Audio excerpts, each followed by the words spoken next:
This is a hobby that I thoroughly enjoy. I can come back out here and relax. Whenever I come out here and work with the wood, it's not complaining about a prescription drug price. It's not complaining about it taking too long to provide. I'm just kind of out in my own element, and I really enjoy doing that. Seeing the wood and how beautiful that it can turn out, that's really very satisfying and very fun to do.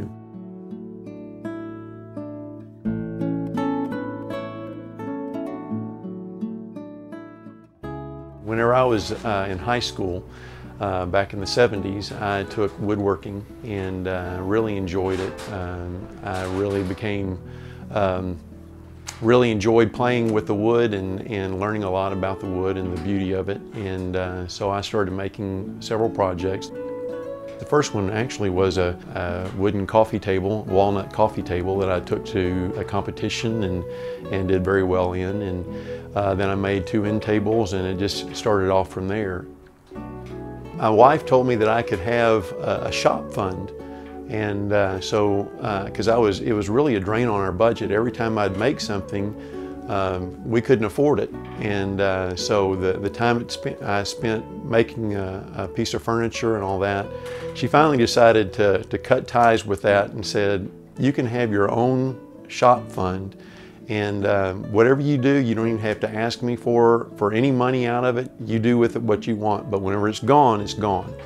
And so in '95, I had $450 in my shop fund, and I really didn't need any equipment, but my dad told me that a friend of ours was going down to the Houston Independent School District auction and wanted to know what I needed, and I told him I really didn't need anything, but I said if I had to have one thing, I could really use a lathe. And so in December of 1995, they got a lathe for me. And it's an old Oliver built in the 40s. And it's really what I learned in wood shop in high school. My dad told me, "How much would you pay for that?" And I said, "Oh, please, no more than $450. And he said, "Well, I bought it for $175. And I thought, man, I got money for that. So I put a new motor in it, and for $275, I had me a really good lathe. The first thing that I made was a stair spindle, and we live in a 1-story house, and so there wasn't really a whole lot of things I could do for our house. And so it was in June of 1996, and we were playing baseball all the time. My kids were 10, 7, and 4, and I thought, I wonder if I could make a baseball bat. And so I put it in the lathe, and out came Big Bertha, a huge bat that nobody could swing. I couldn't even. And after about 20 pitches, I finally swung and connected on one, and it went pretty far.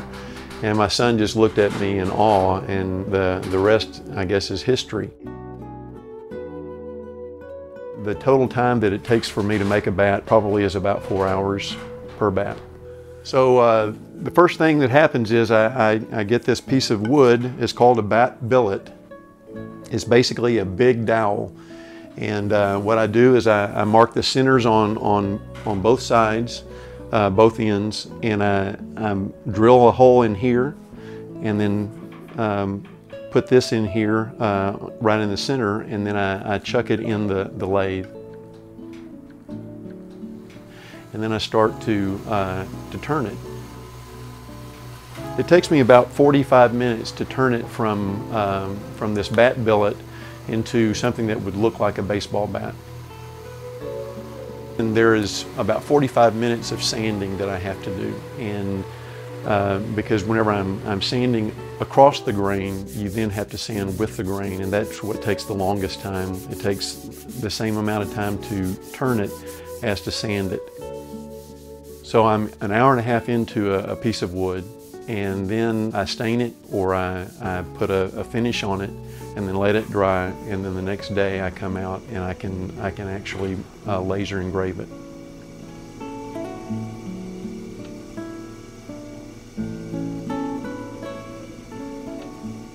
The baseball bats, I can put their name, their signature, their logo on it, and whenever you put a signature on a baseball bat, and it's for a father, a grandfather, a son, a mother, a daughter, a grandmother. That's really special, and that's etched in the wood, and it'll last a long time. Probably my favorite one that I made was the one that I made for the President, George W. Bush, and that was really exciting to have him sign it and send it back to me, and he got to keep one. I've met many famous people that I would never, ever be able to meet before I was making these baseball bats. It's put me in contact with, coaches, national championship winning coaches, players.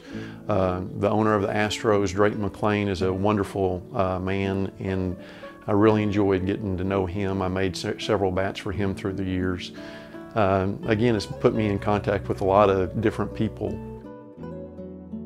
Probably one of the most meaningful bats that I've made have been the ones that I made for my kids, but the one that I made for my dad was really special. I had made so many bats, and he was so proud of what I did, and he passed in 2003. But whenever I made him a bat, probably about 3 years into my bat making business, that was pretty special to see his eyes light up, and he was really proud of that bat. It's a passion that I have for working with wood. Baseball bats has turned into a business that can support that. I've been able to make wooden baseball holders, bat holders, clocks, things of that nature, all kind of in the sports memorabilia type of deal. And I really enjoy doing that and seeing the end product, and also seeing the customer really enjoy seeing what they have, and being proud of what they have. I've always had this love for woodworking. I really enjoy seeing that God made a tree, and that there is absolute beauty in seeing it with the leaves on it, but once it's cut down, it can be turned into a beautiful piece of furniture or a baseball bat. And I really enjoy working with wood. The imperfections, it's not perfect, a lot like us, I guess. And I just really enjoy working with my hands and working with the wood, and seeing the finished product gives me great satisfaction.